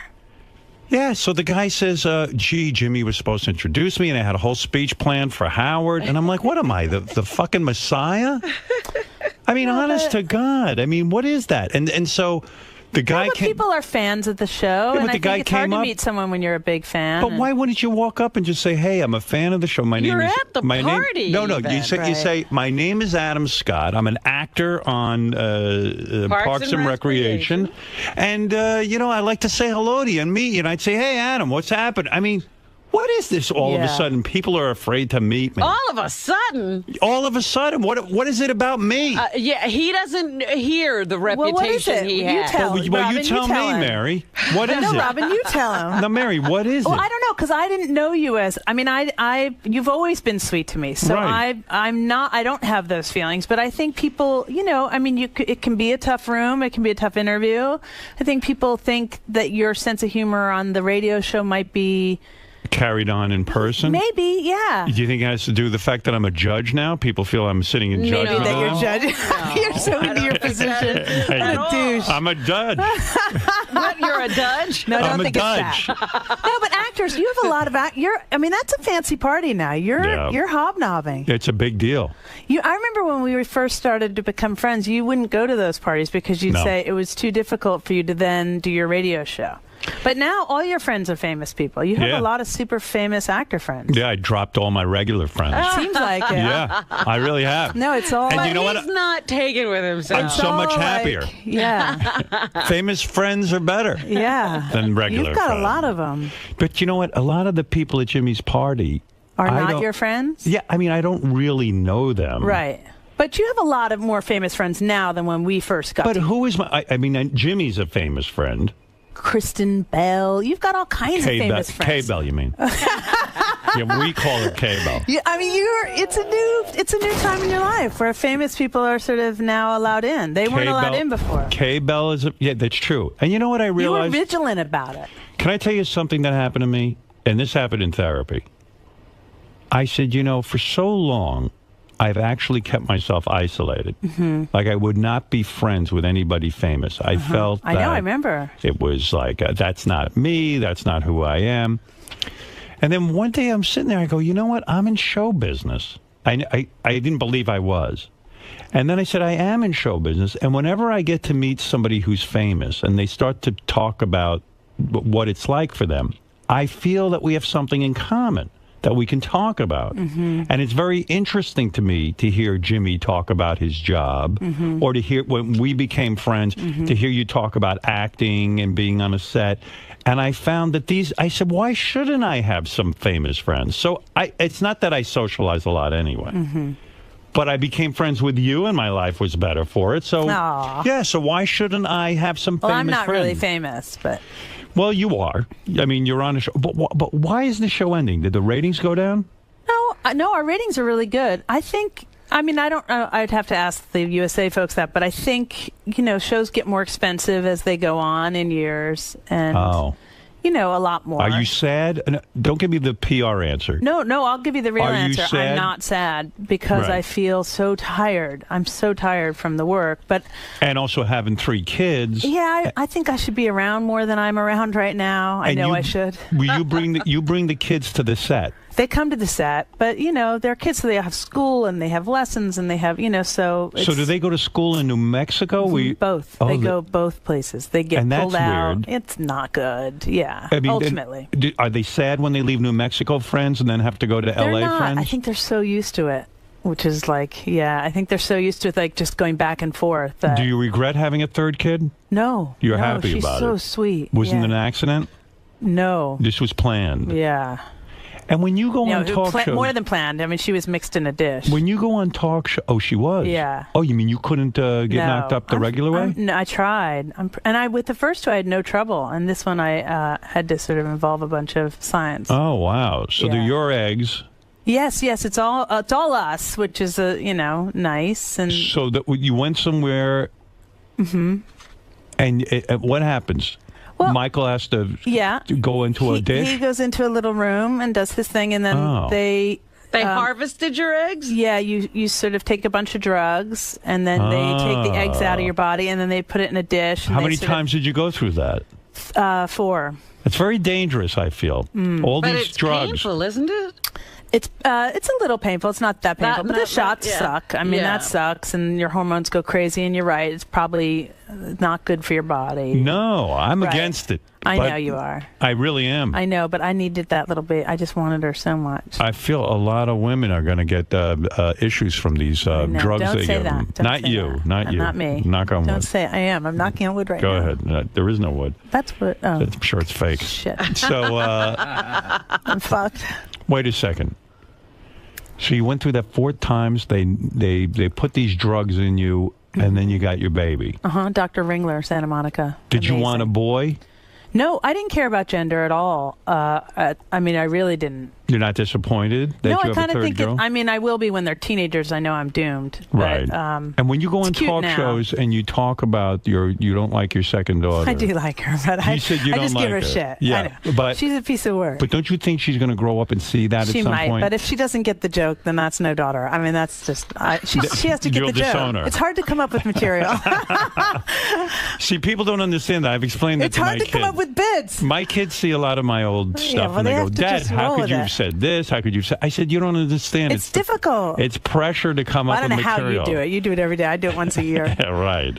It's pressure to come up with stuff. It's hard. So you would go on these talk shows and you say, "You know, it would be funny if I said, gee, one of my kids is not that nice." Well, because parents suck when they talk about their kids. I'm so bored of parents, and like their kids are miracles, and everything they do is interesting. And they're all geniuses. And they're not. They're just like everyone else's kids. And yeah, so I think it's more. I think it's sort of refreshing if you hate your kids. I respect that. You know, whenever I get together with you socially, I notice you never even talk about your kids. Because no one wants to know. On purpose, though. Yeah, because it's aggressive when you start showing pictures of your kids. But don't you find that you want to talk a little bit about your kids, and then being with me is a drag? Because I don't talk about my kids to anyone unless they ask a specific question. Because I think like people who whip out their iPhone and then start scrolling, I want to blow my brains out.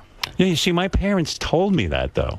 See, and it's not good. My parents used to say, my mother would say, We hate these people. They carry pictures of their children in their wallets, and they show them to us. Do you have pictures?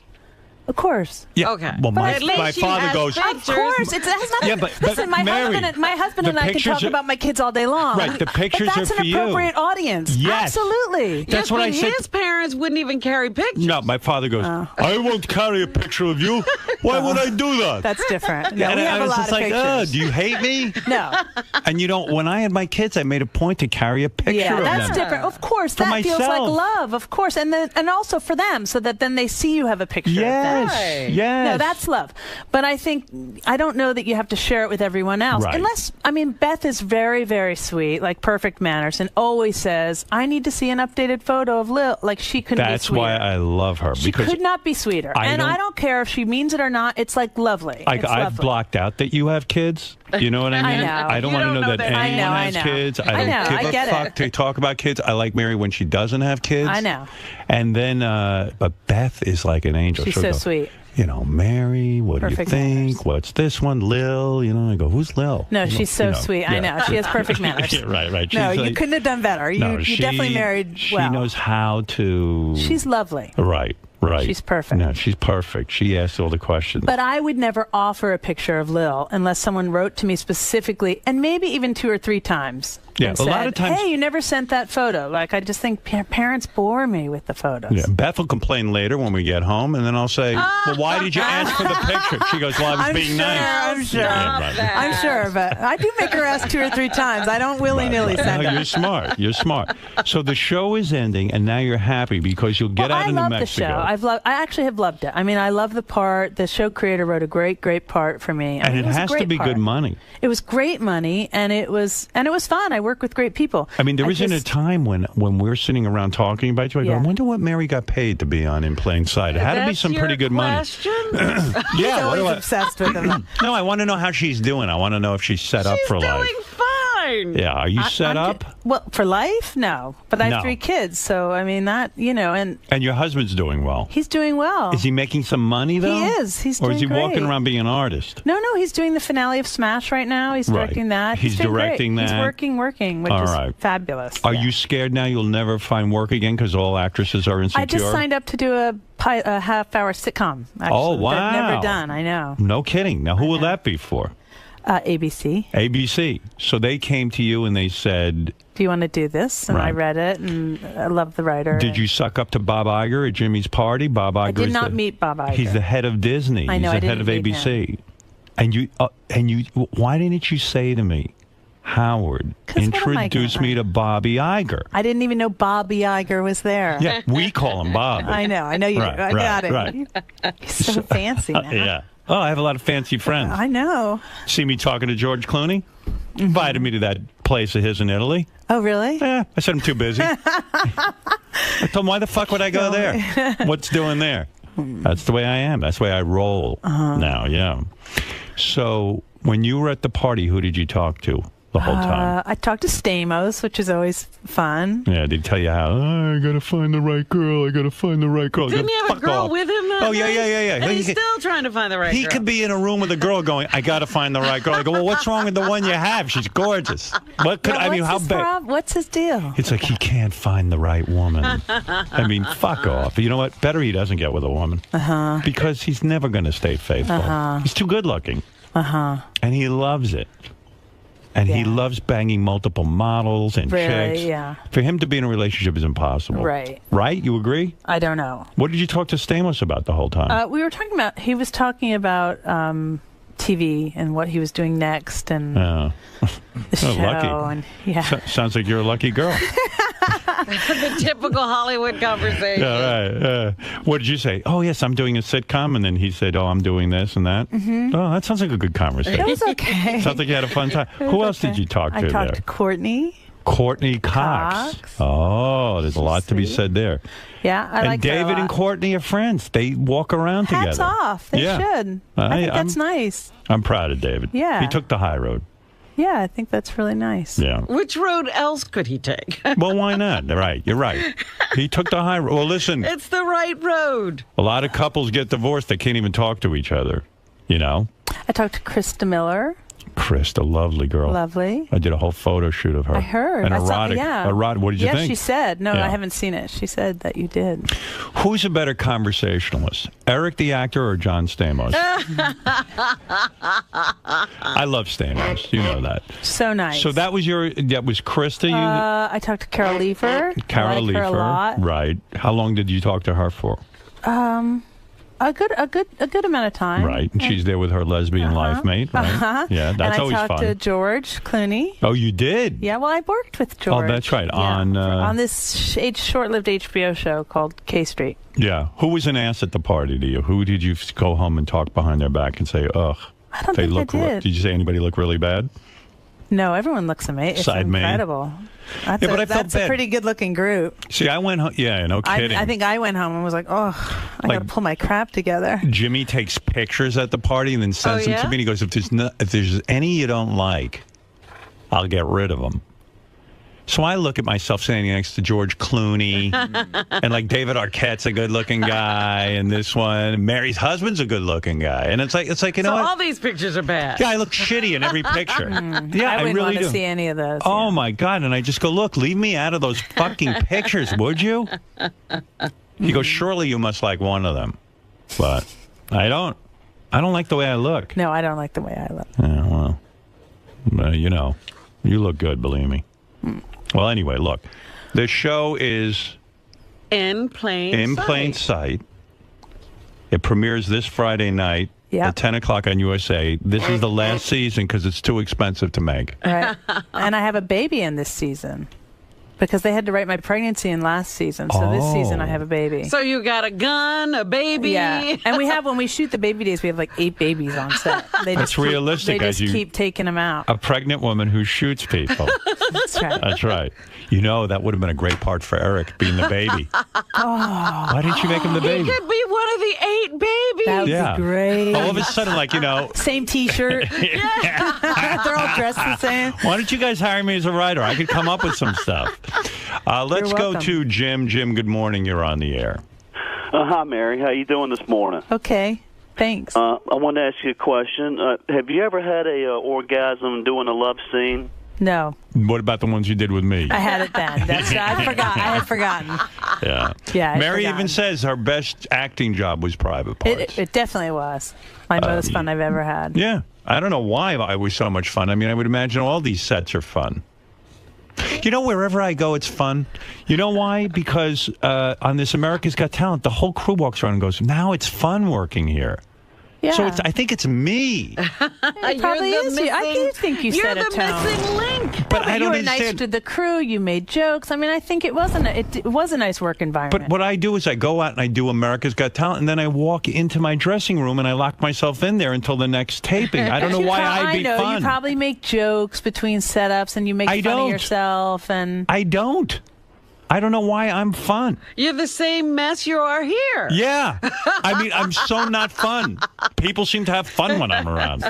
You know, I don't know why. They feel like they're having fun. I don't know. We had fun, but Betty Thomas was fun. Yeah, I mean, the whole it set was was fun. fun. Okay. It was fun for me. Yeah. But I was also really young, and it was a huge job, and you were nice to me. I took you under my wing. You did. It was fun. And it's warm under that wing. It is warm, a little sweaty. That's right. Colin, you're on the air. Hi, Mary. Hi. Hey now. Hey now. Howard, you're being a little bit soft on Mary with this whole in vitro thing. What? What am I going to do? Listen, I told women, don't do in vitro. What? I told Mary not what to. is he saying, though? Well, what I'm saying is, and I had in vitro as well, so I actually had kids in my 40s too, so I understand the You whole couldn't process. get pregnant? I couldn't get pregnant, exactly. Yeah. But Howard, you always talk about how science is important and how people are trying to build a future. Listen, Colin. Mary already had 2 kids. Why she needed to put herself in danger to have yet another baby? To put chemicals into her body. He's agreeing with you, I think. Yes. Why are you getting all worked up? Because He's agreeing. I'm telling him. I get worked up. I know, but he agrees. Yes, I know. Oh, okay. No, I agree with you, Mary. Oh, shit. He agrees with me. I love him. Colin, let me tell you That's why I something. wanted to get to the bottom of it. I Colin, didn't know what his point was, but thank you. Science is out of control with this issue of babies. Everyone's got baby fever. Now, if Mary never had a baby, all right. Well, she had two already. I know. I'm greedy. If it happened. I do love him. Yeah, but if it happened, it happened with these babies. Howard, do you believe in chemotherapy? Absolutely, I do. Okay. You're talking about somebody who's dying. They're taking a chance at living. And we are talking about creating life. Same thing. No. Yes. No. Yes. No. This is a very intelligent. It is incredible. It's a debate. It's like 60 minutes. Yes. For fuck's sake. Yes. No. Yes. Say no again. Hold your breath. We need it 2 more times. Mary, you need to give him the business a little I know. bit. No. You can't change his It's mind. wrong. I mean, it's wrong. fine. It's not that. Listen, Mary has a beautiful new baby. She's gorgeous. Good for her. Yeah. Listen, to each his own. Right. Live and let live. I mean, I But if probably Mary would have been gets crazy cancer, without that baby. If Mary gets cancer and dies, I'm not going to the funeral because I told her. You wouldn't come anyway. I would. No, you but not now. You know what? You were going to make the stupid monkey's excuse. The family wouldn't want it. Right. If you were to come to Mary's funeral. I see, right. Yeah, the family doesn't want me there. It would just You don't be want- too much if I came. I'd be there going, I told Mary not to do that. No, if you had amniocentesis, did you? I had amnio. Right. And if the fetus, I had amnio with all 3 because I started having babies at 36. if the fetus had Eric the actor's afflictions, would you have had the baby or aborted it? I don't know what his afflictions are. You've seen him. You I don't know what his afflictions are. His feet go 2 different ways. I would His have had head him. is- He's gorgeous. You would have had Yeah, the of baby. course. Then why get an amniocentesis? I'm 12-fucking-footed, you asswipe. All right. All right, Colin, thank you. All right. All right. Thank you, Colin. Thanks for Yeah. the support. That's right. Mary. Let's go to Phil, who wants to say hello to Mary Hey now, McCormick. Howard. Hey now. Hey, I just wanted to say, I think the reason everyone has a good time on the set is because whenever you do something or you're a part of something, it's like all the pressure's on you and you do all the worrying. So everyone else. That's right. They can relax, huh? That's what it is. It's a good time. Believe me, yeah. Everyone go have a good time while I'm sitting in my room staring at the wall trying to keep my voice. So angry. Right. Oh, I'm so angry. You're furious. And everybody's I know. having I'm a furious. good Yeah. time. Yeah. Well, Mary's actually more angry than I am. I know the real Mary. Yeah. Except she knows how to put on a persona for her brand. You know what I mean? She acts nice on these shows, but believe me, she's worse than I am. If she actually, If you could get the real Mary. oh, you would love the real Mary. That's why she's biting her nails right now. Sure, I'm like, She's eating her fingers. Oh, thank you. Yeah, no, the woman, you have a negative attitude too. sometimes. When we work together, I can get angry. When we work together, we would sit there and fucking fry people. Oh my! I mean, it was unbelievable.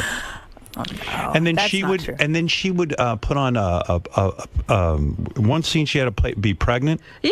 She'd go out and smoke a cigarette while she was pregnant. No, I didn't. Yeah.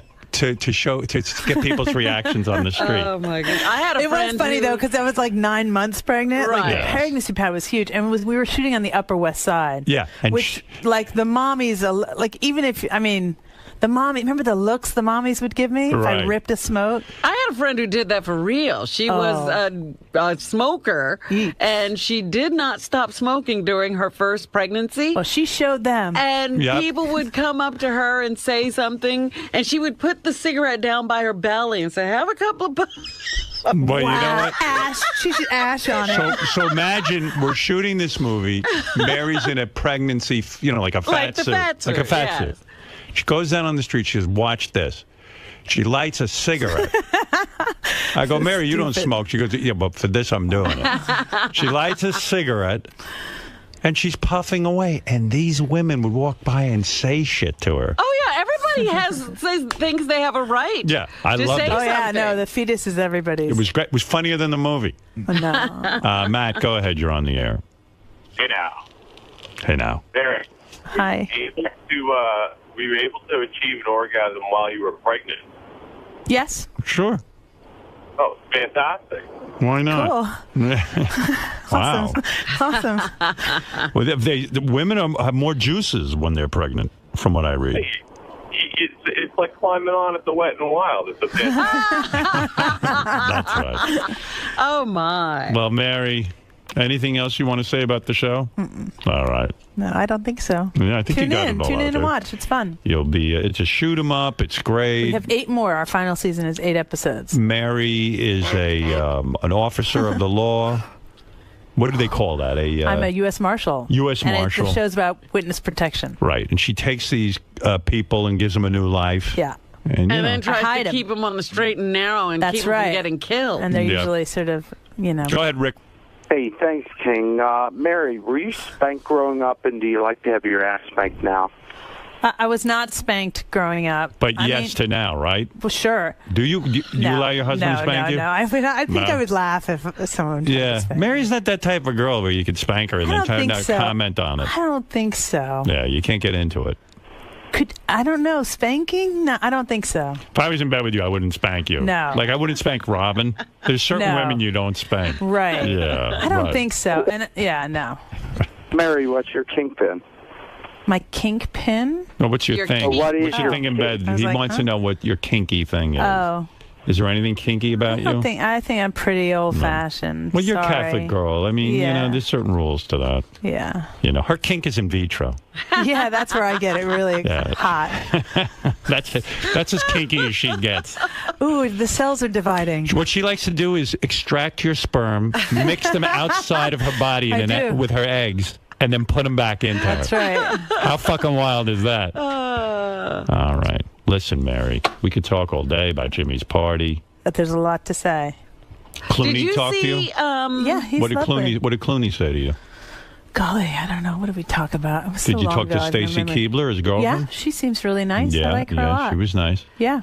Yeah. Did you see Julian I enjoy those Barbary guys. go into the swimming I pool? heard about it. Yeah, she showed up too heard late. about it. She showed up too late. Oh. Within I 10 am minutes of the still party. waiting to hear I am exactly so- how that I know. I would have happened. loved to have seen Julian that. Barbary walked backwards into a pool. Yeah, I would have killed to see that. There isn't a time that woman shows up that she doesn't do She something. always makes God, what's funnier herself- than that, too? Like not knowing you're about to go in? One party, you weren't at the party where she vomited on the couch, were you? I heard about that, too. Yeah, she vomited on the couch, and then she missed the party. She's like Jackie O. And then she came to the next party and immediately walked into the pool. I know, she's a delicate flower. Did you talk to her at all? I didn't see her, no. Yeah. My conversation with her was, "Oh my God, my clothes were wet, but I'm still wearing them." Oh, my God. Yeah. Well, anyway, Mary, God bless you. So Well, good to see Thank you. you. Thanks for having me. You look great. You lost the I'm on weight. my way. Good for you. No, Getting no, there. it's good. You're doing good. I got another 10. Another 10. All right. You'll run that I'll off. get there. A couple You know months. what? Run from here to New Mexico. I might. That's right. I need to. Oh, now you're done with New Mexico. The kids are going to be back in school. We'll be in L.A. and all You'll in live one an LA house. lifestyle. Right. And the new sitcom will be taped in LA? Mm-hmm. Right, the pilot. Mm-hmm. The pilot will be in L.A. And then if it goes, it would be in L.A. And now your kids will grow up in LA. I guess for now. I mean, Right. I make a living there, so I should stay put. Well, you don't have to apologize. It's Yeah. fine. A lot of people Yeah, do I like it. It's okay. I like LA. Yeah, right. We'll be back right after these words. Thank you. Thank you. That was fun. Yeah, that Right? God, these guys are everywhere. Hi. Wait, your husband is really into photography. He's getting into it. Yeah, my headphones. Yeah, he's really into that. Hi. Mary. Hi. You're so entangled in this show. Even Eric the Midget has an obsession with you or loves you, and you're involved in his life somewhat. Right. What's your take on this whole Eric the Midget character? I mean, he's very polarizing. Right. No, and I've heard him on the show a lot. I mean, I thought he was perfectly behaved when he came to work with us. So. But you were familiar with his antics prior to his appearance? Right, but then that Pepsi email he didn't write, and so I think there's a little bit of. There's a little bit of sort of creation around it. Right, there's a little shtick going on with Yeah, that. which was funny, and I think it's great radio, but I think he might be really just sweet. And being sort of manipulated by his handlers and Maybe. I think he's really nice. So yeah, perhaps they're all sort of just doing bits. because Gary has a different take on on Eric. He thinks he's this ungrateful. I know, but maybe Gary deals with him in ways I don't. So, you know, I mean, I certainly only talked to him for a very short time. But in your dealings with him, he's nothing. He's been nothing but Total a charmer. gentleman. A Pepsi swigging gentleman. That's right. All right, Mary. Good to see you again. Thank you. Thank you. Thanks. Gary. Yeah. Can I talk to you for a second about Mary's appearance? Sure. So, Gary, today's one of those mornings when it's as simple as you put it. A mistake is made, an omission. You forget. You're human. Were you surprised that Howard brought it up to Mary, or do you think that was inevitable? I would have hoped he would have not brought it up to